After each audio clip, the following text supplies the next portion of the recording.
नमस्कार, मैं हूं कुसुम। आप देख रहे हैं खबर हरपन न्यूज। अब चलते हैं आज की कुछ खास खबरों की ओर। ग्वालियर पहुंचे बीजेपी के राज्यसभा सांसद ज्योतिरादित्य सिंधिया। किसान बिल पर बोलते हुए सिंधिया ने कहा कि असली मायने में यह किसानों के लिए आर्थिक आजादी का कानून है। तीनों बिल किसानों के समर्थन में है। 21वीं सदी में किसानों के आर्थिक समृद्धि का कदम है। कृषि के क्षेत्र में इस बिल के आने से नई क्रांति आएगी। ये है कि जो प्रधानमंत्री नरेंद्र मोदी जी की और कृषि मंत्री नरेंद्र सिंह जी के नेतृत्व में एक ऐतिहासिक अधिनियम और विधेयक संसद के द्वारा पारित हुआ है, ये असली आर्थिक स्वतंत्रता किसानों को 70 साल बाद प्रधानमंत्री नरेंद्र मोदी जी की भारतीय जनता पार्टी की सरकार ने दिलाई है। ये तीनों विधेयक किसानों के हित में है। किसानों के 21वीं सदी में एक नया कदम दिखाने की एक चेष्टा है और इस विषय पर नरेंद्र सिंह जी के नेतृत्व में पूरे देश में कृषि के क्षेत्र में एक नई क्रांति हम लोग ला रहे हैं। प्रधानमंत्री जी का आशीर्वाद है और मुझे पूरा विश्वास है कि मध्य प्रदेश और पूरे देश के किसान को इससे लाभ मिलेगा और एक नई क्रांति क्षेत्र में आएगी। लंबे समय से किसान सड़क पर है। और ये भी मैं कहना चाहता हूं कि प्राथमिक तौर से आज विजय दिवस है।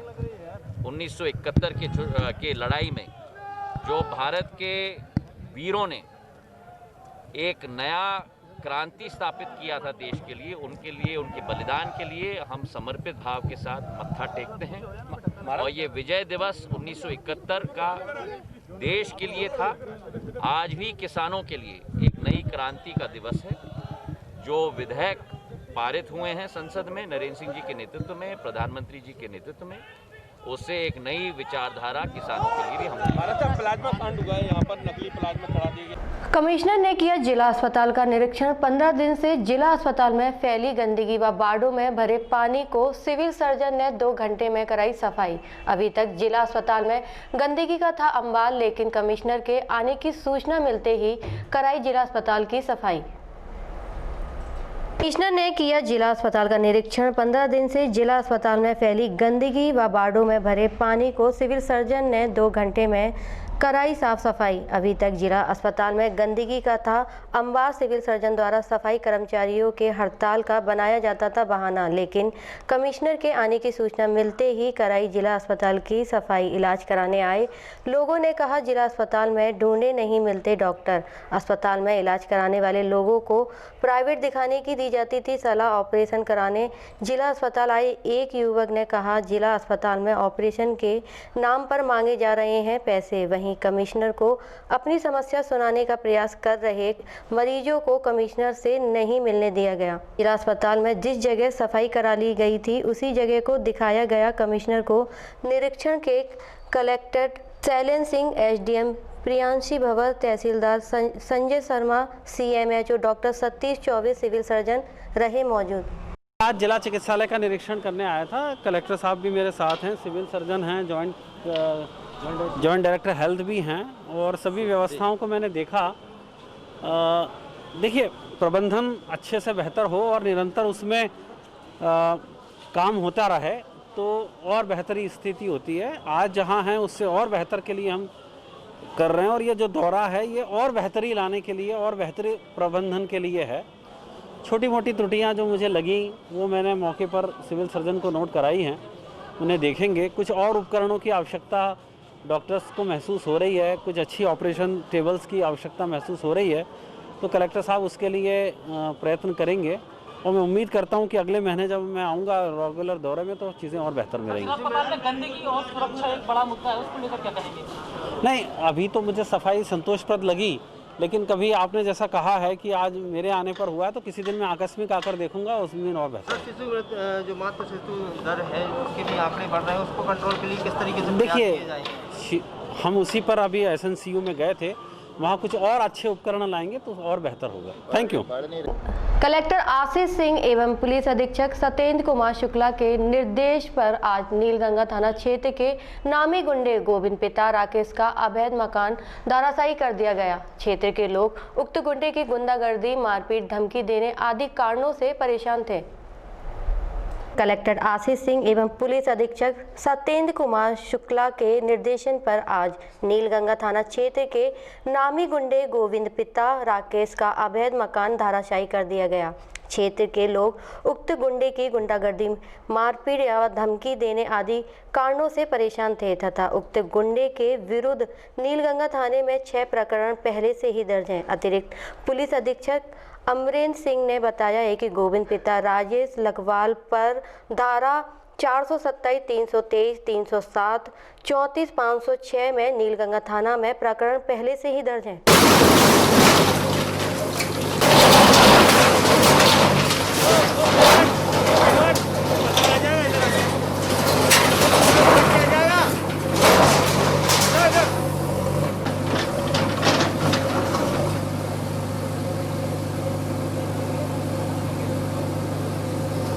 आज यहाँ पर जो कार्रवाई की जा रही है, किस प्रकार की कार्रवाई है, क्या है मामला यहाँ पर? गोविंद बेरवा नामक व्यक्ति है जिसके आपराधिक रिकॉर्ड भी हैं। उसके द्वारा जो है अतिक्रमण किया गया है, बाड़ा तैयार कर लिया था जो कि रहवासी क्षेत्र में किया जाना संभव नहीं था। उसको नगर निगम की टीम द्वारा लगातार नोटिस दिए गए परंतु नहीं माना गया, स्वयं के द्वारा नहीं हटाया गया। अतः नगर निगम की टीम के द्वारा आज हटाया जा रहा है और हमारे द्वारा पुलिस व्यवस्था कानूनन दृष्टि से लगाई जाएगी। सर पशुओं भी मिले हैं यहाँ पे कितने? हाँ, 4 पशु मिले हैं जिनको हटा दिया गया है और व्यवस्थित रूप से कार्रवाई सुनिश्चित की जा रही है। सिंगरौली जिले में एक आरोपी ट्रक चोरी की घटना को अंजाम देकर भाग रहा था, जहां सड़क हादसे में आरोपी की मौत हो गई। पूरा मामला मोरवा क्षेत्र का है। सिंगरौली जिले में एक आरोपी ट्रक चोरी की घटना को अंजाम देकर भाग रहा था, जहां सड़क हादसे में आरोपी की मौत हो गई। पूरा मामला मोरवा क्षेत्र का है। आरोपी ट्रक चोरी कर भागने लगा जो शुक्ला मोड़ के पास ट्रक अनियंत्रित होकर गड्ढे में जा पलटा और आरोपी की मौके पर ही मौत हो गई। बताया जा रहा है कि श्री राम कंपनी का ट्रक गोरमी साइड से कोयला अनलोड कर वापस लौट रहा था। ट्रक का चालन वाहन खड़ा कर रेलवे स्टेशन के पास खाना खाने चला गया। तभी आरोपी राजेश 22 वर्ष ट्रक लेकर वहां से फरार हो गया। जो शुक्ला मोड़ पर पहुंचते ही ट्रक अनियंत्रित होकर पलट गया। घटना में आरोपी राजेश की मौके पर ही दर्दनाक मौत हो गई। सूचना पर मोरवा थाना प्रभारी मनीष त्रिपाठी घटनास्थल पर पहुंचे, जहां से शव को पोस्टमार्टम के लिए भेज दिया और पीएम के बाद सब परिजनों को सौंप दिया। चोरी के आरोपी की परिजनों ने सबको बीच सड़क पर रखकर हंगामा शुरू कर दिया। घंटों तक आवागमन बंदित रहा। मौके पर पहुंची मोरवा पुलिस ने सूझबूझ से जाम को खुलवाया। बुधवार को खबर हरपर चैनल के जिला संवाददाता ने विद्युत विभाग के अधिशासी अभियंता राहुल बाबू कटारिया से बातचीत की। अधिशासी अभियंता ने बताया कि शासन निर्देशन अनुसार बिजली बकाया वसूली की जा रही है। आवा में चेक अभियान चल रहा है, उसमें क्या संदेश दोगे आप? शासन के निर्देशानुसार बिजली बकाया में भी वसूली करेंगे, तभी जो है जनपद को सुचारू रूप से निर्बाध बिजली मिल पाएगी। क्योंकि बिजली बिल जमा न होने की वजह से जो शहर के AT&C लॉसेस हैं वो काफ़ी ज़्यादा है, 50% से ऊपर हैं। तो इसमें जब तक लोग प्रॉपर रूप से अपना बिल जमा नहीं करेंगे, लॉस नीचे नहीं होंगे और किसी भी समय निर्देशानुसार बिजली कटौती शुरू हो सकती है। तो निर्बाध बिजली पाने के लिए हमारा शहरवासियों से अनुरोध है कि वो अपना बिजली का बिल, घरेलू बिल समय से जमा करें और शासन के आदेशानुसार कॉमर्शियल, औद्योगिक और निजी संस्थानों के जो बिजली के बिल हैं उसमें 100% ब्याज की छूट आई हुई है और वह उसमें 30% रजिस्ट्रेशन करा के उसमें योजना का लाभ ले सकते हैं। वो एक मुफ्त समाधान योजना है, उसमें अपना रजिस्ट्रेशन करके उसका लाभ ले सकते हैं। सर ये कब तक रहेगी छूट? ये सर ये छूट 15 दिसंबर से रजिस्ट्रेशन शुरू हो चुका है और इसमें 31 जनवरी तक अंतिम रजिस्ट्रेशन करा सकते हैं और उसमें एक मुश्त जो है जमा करना होगा। कृषि अध्यादेश पर किसानों का समर्थन हासिल करने बीजेपी ने ग्वालियर के फूलवा मैदान में किसान सम्मेलन आयोजित किया। इस सम्मेलन में ग्वालियर चंबल अंचल के हजारों की संख्या में किसान शामिल हुए। किसान शामिल हुए किसान सम्मेलन को केंद्रीय मंत्री नरेंद्र सिंह तोमर और राज्यसभा सांसद ज्योतिरादित्य सिंधिया ने संबोधित किया। लिहाजा केंद्रीय मंत्री ने मोदी सरकार की तारीफ करते हुए कहा कि 2014 में लोकसभा का चुनाव हुआ, मोदी जी के नेतृत्व में स्पष्ट बहुमत प्राप्त हुआ। सांसद के सेंट्रल हॉल में मोदी जी को नेता चुना गया। 2019 में फिर चुनाव हुआ। इस बार जनता ने एक बार फिर प्रधानमंत्री नरेंद्र मोदी के नेतृत्व को स्वीकार किया। स्पष्ट है कि बीजेपी को बहुमत सरकार चलाने के लिए नहीं, सत्ता का सुख भोगने के लिए नहीं, बल्कि देश को बदलने के लिए मिला।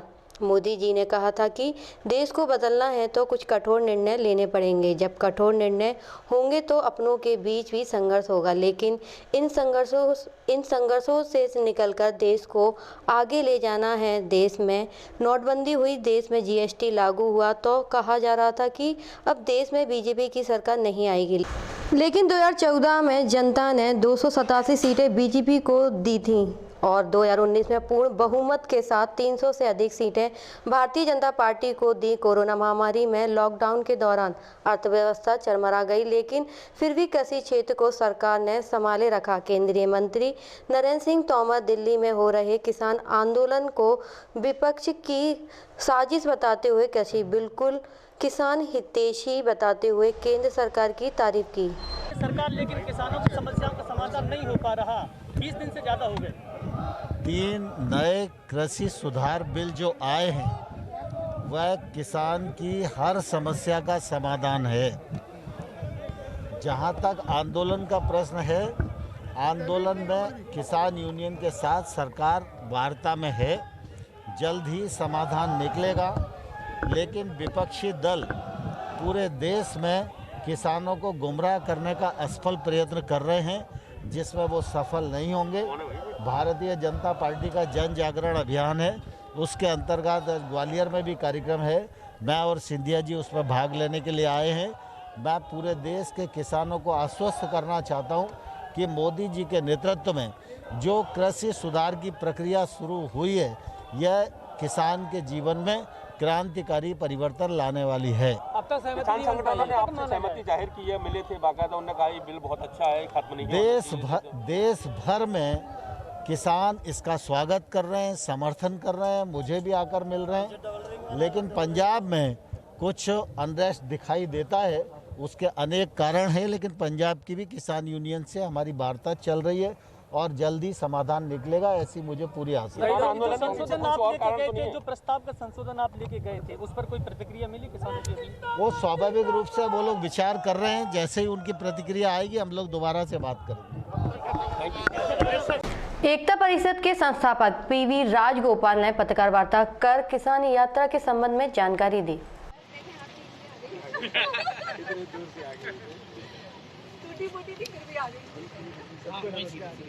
बिल्कुल।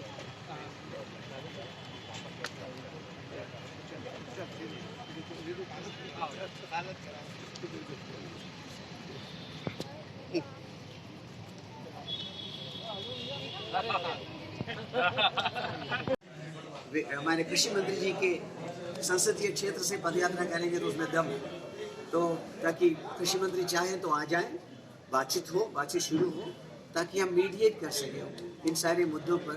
ये अच्छा नहीं है कि इतने ठंड में किसान लोग 20 दिन से दिल्ली में पड़े हैं और उनसे बातचीत करना बंद कर दें, अच्छी बात नहीं है।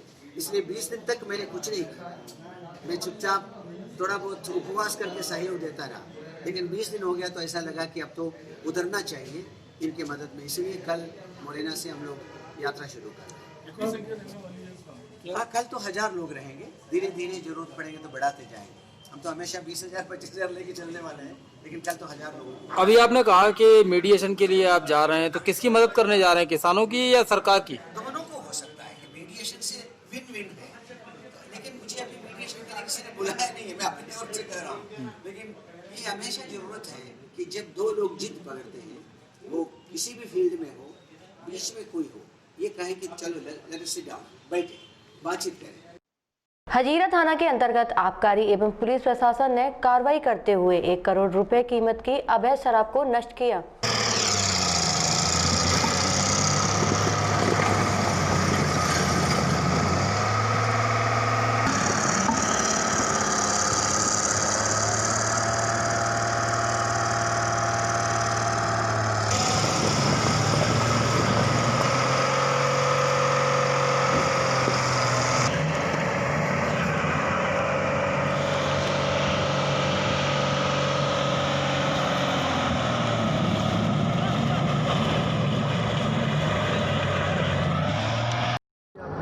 जिला प्रशासन, पुलिस एवं आबकारी तीनों टीमें मिला के संयुक्त नष्टीकरण की कार्रवाई आज जलालपुर तलवारबाग हनुमान जी पर की गई। कितनी शराब थी सर? कहाँ? हाँ, शराब कितनी शराब थी? टोटल शराब थी अपनी 24,086 बल्क लीटर देसी विदेशी मदिरा थी और ओपी उसमें 7,320 लीटर। तो माल होगा सर? ये माल है आपका 86,77,000 का। लगभग सर शराब कहाँ से पकड़ी गई? जब्ती वाली है या? हाँ, कुछ पुलिस के 20 प्रकरण हैं इसमें और आबकारी के 2 हैं जो बियर एक्सपायर हो गई थी, 6 महीने से ज़्यादा हो जाती, वो एक्सपायर वाली बियर को नष्ट किया गया आज 16 दिसंबर को अपन तलवारबाग हनुमान जी को। जौरा थाना क्षेत्र के पगारा डैम की झाड़ियों में एक युवक का शव मिला है। फिर पुलिस ने उसकी पहचान कराने के लिए काफी प्रयास किया। मृतक की पहचान गिरिराज कुशवाहा सोमावली थाना क्षेत्र के जौड़कापुरा के रूप में हुई है।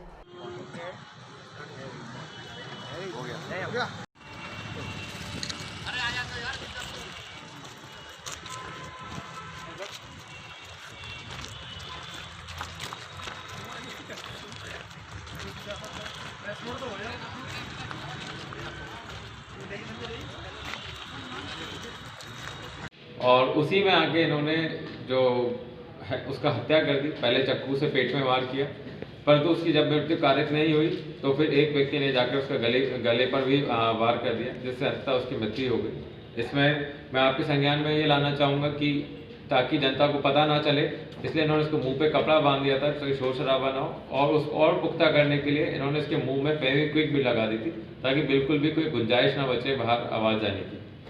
इसमें एक और चौंकाने वाला फैक्ट ये है कि जो 4 में से 2 जो हैं आरोपी वो मृतक के सगे भांजे ही हैं। चारों आरोपियों को पुलिस ने अपनी हिरासत में ले लिया है। इसमें से 2 आरोपी नाबालिग हैं और इसमें कुछ जौरा एसडीओपी एडिशनल साहब और थाना प्रभारी माता बसिया, थाना प्रभारी जौरा, इन सब की टीमों ने बहुत मेहनत से कार्रवाई करी और ब्लाइंड मर्डर का केस को सुलझाया। सभी बधाई के पात्र। जौरा में एक ब्लाइंड मर्डर का खुलासा हुआ है, तो क्या मामला था सर, क्यों हत्या की गई?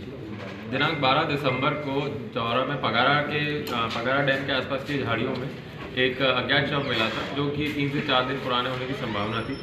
उसमें प्रथम दृष्टया उसका पेट पे धारदार हथियार से और गले पे धारदार हथियार से मारकर उसकी हत्या की गई थी। चूँकि आसपास कोई साक्ष्य नहीं था तो बहुत बड़ी मुश्किल हो रही थी इसको सुलझाना। इसी तारतम्य में आसपास के सभी थानों में इसके हुलिया और फोटोग्राफ सर्कुलेट किए, आपके सोशल मीडिया के माध्यम से भी अन्य दूर दूर तक इसके बारे में पूछताछ की गई।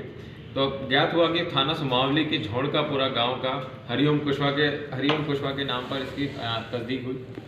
जब मामले की और तफ्तीश की गई तो घर की तरफ से कोई क्लू नहीं पाया गया, परंतु अपराधी के द्वारा एक गलती की गई जिसको पकड़कर पुलिस आगे बढ़ती गई और उसी से ये खुलासा हुआ कि हरिओम कुशवाहा अपनी बहन के ससुराल यानी कि किशनपुर गांव की एक लड़की के साथ उसका प्रेम प्रसंग चलता था।